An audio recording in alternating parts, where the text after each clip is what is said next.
నమస్తే, నా పేరు డాక్టర్ కేసీ గౌతమ్ రెడ్డి. నేను consultant oncologist at Amor hospitals and cancer shield private limited. Biopsy తర్వాత యూజువల్గా ఇమేజింగ్ టెస్ట్ చేస్తారు. ఇమేజింగ్ టెస్ట్ అంటే ఏంటి? క్యాన్సర్ ఒకటే దగ్గర ఉందా, ఆ ఒక్క దగ్గర నుంచి ఇంకో దగ్గరికి పాకిందా తెలుసుకోవడం కోసం ఇమేజింగ్ టెస్ట్ అని చేస్తారు. ఈ ఒక దగ్గర నుంచి ఇంకో దగ్గరకు పాకినటువంటి క్యాన్సర్ని మనం మెటాస్టాసిస్ అంటారు. క్యాన్సర్ ఎందుకు అంత భయంకరమైంది? క్యాన్సర్ చిన్నగా ఉన్న చాలా ట్రీట్మెంట్ ఎందుకు ఇస్తాము అంటే ఈ మెటాస్టాసిస్ని నిలువరించటం కోసం, ఈ క్యాన్సర్ వేరే దగ్గరికి పోకుండా ఆపటం కోసమే మనం ట్రీట్మెంట్ ఇవ్వటం అన్నది జరుగుతుంది. చిన్న కణము ఉన్నప్పుడు మనం ఎక్కువగా ట్రీట్మెంట్ ఇవ్వటం వల్ల ఒక్క కణం కూడా బాడీలో మిగలకుండా ట్రీట్మెంట్ ఇవ్వటం వల్ల క్యాన్సర్ని ఆపే అవకాశం మనకు ఉంటుంది. అందుకే చాలా చిన్నగా 1 లేదా 2 సెంటీమీటర్స్ ఉన్న క్యాన్సర్స్ కూడా మనం ట్రీట్మెంట్ కీమోథెరపీలు ఇవ్వటము, రేడియేషన్ ఇవ్వటము అన్నది జరుగుతుంది. ఈ ఇమేజింగ్ అంటే ఏంటి? ఇమేజింగ్ అంటే ఏమేం టెస్టులు చేస్తారన్నది మనం మాట్లాడుకుందాం. ఈ మధ్య కాలంలో మొట్టమొదటిగా చేసింది సిటీ స్కాన్. సిటీ స్కాన్ అంటే మనిషి యొక్క రూపాన్ని క్రాస్ సెక్షనల్గా చేసి క్యాన్సర్ ఎక్కడ దాకా పాకింది అని తెలుసుకోవటం. అదే కాకుండా మ్యాగ్నెటిక్ రెజొనెన్స్ ఇమేజింగ్. ఈ మధ్య కాలంలో మనం చాలా రొటీన్గా పెట్ సిటీ, క్యాన్సర్ వస్తే పెట్ సిటీ చేయించుకున్నాం అన్నది మన బంధువుల నుంచి, తెలిసిన వాళ్ళ దగ్గర నుంచి తెలుసుకుంటాం. ఈ పెట్ సిటీలో మనకు తెలిసింది ఏంటి అంటే క్యాన్సర్ వేరే దగ్గరికి పాకింది క్యాన్సరా కాదా అన్నది ముందే తెలిసే అవకాశం ఉంటుంది. దాన్నే మనం పాజిట్రాన్ ఎమిషన్ టోమోగ్రఫీ స్కాన్ అని ఉంటుంది.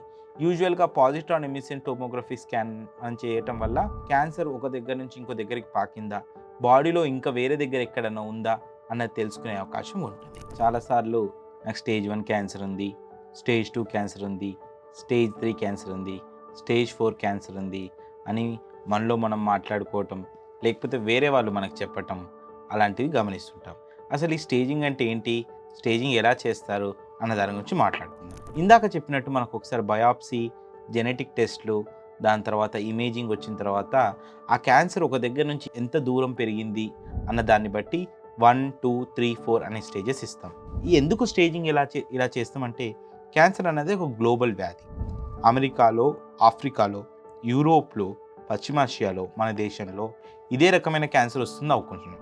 Treatment standardisation. అమెరికాలో ఈ క్యాన్సర్కి ఎలాంటి ట్రీట్మెంట్ ఇస్తున్నారో ఇక్కడ కూడా అదే ట్రీట్మెంట్ ఇవ్వటం వల్ల ఏ ట్రీట్మెంట్ ఎలా రెస్పాండ్ అవుతుంది మనం అంచనా వేయగలుగుతాం.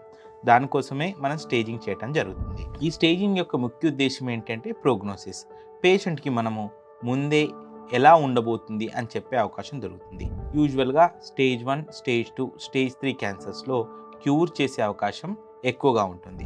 స్టేజ్ 4 క్యాన్సర్స్లో క్యాన్సర్ని పూర్తిగా మనం తగ్గించలేము, కానీ పేషెంట్ యొక్క లైఫ్ని over a period of time మనం ప్రొలాంగ్ చేసే అవకాశం ఉంటుంది. ఇలా పేషెంట్ ఎలా బిహేవ్ చేస్తుండ్రు, క్యాన్సర్ ఎలా ఉంటుంది అన్నది ప్రిడిక్ట్ చేసే అవకాశము మనం స్టేజింగ్ ద్వారా దొరుకుతుంది.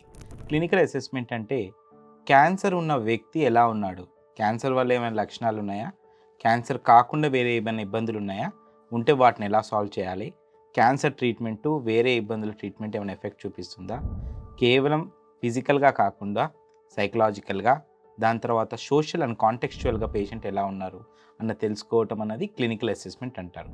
ఫిజికల్గా అంటే పేషెంట్కి ఏమి ఇబ్బందులు ఉన్నాయి, ఫిజికల్గా బాడీలో ఇంకా వేరే ఇబ్బందులు ఉన్నాయో తెలుసుకుంటాం. సైకలాజికల్గా క్యాన్సర్ రావటం వల్ల పేషెంట్ ఏమైనా డిప్రెషన్ గురయ్యారా, సోషల్ సపోర్ట్ ఎలా ఉంది, పేషెంట్ ఇంటి దగ్గర చూసుకునే వాళ్ళు ఉన్నారు, మెయిన్ ట్రీట్మెంట్ సెంటర్ నుంచి ఎంత దూరంలో ఉన్నారు, ఇవన్నీ కూడా ఎలాంటి ట్రీట్మెంట్ ఇవ్వాలి అన్నది డిసైడ్ చేస్తుంది. ప్రతిరోజు వచ్చే ట్రీట్మెంటు దగ్గర ఉన్న వాళ్ళకి పనిచేస్తుంది కానీ దూరంగా ఉన్న వాళ్ళకి పనిచేయదు. ప్రతిరోజు ఇచ్చే ట్రీట్మెంట్ దూరంగా ఉండే వాళ్ళకి ఇవ్వటం వల్ల పూర్తి ట్రీట్మెంట్ తీసుకోకుండా ఉండే అవకాశం ఉంటుంది. అందుకని biological, personal and psychological, social and contextual assessment చేయటం కూడా క్యాన్సర్ పేషెంట్లో అతి ముఖ్యమైనది.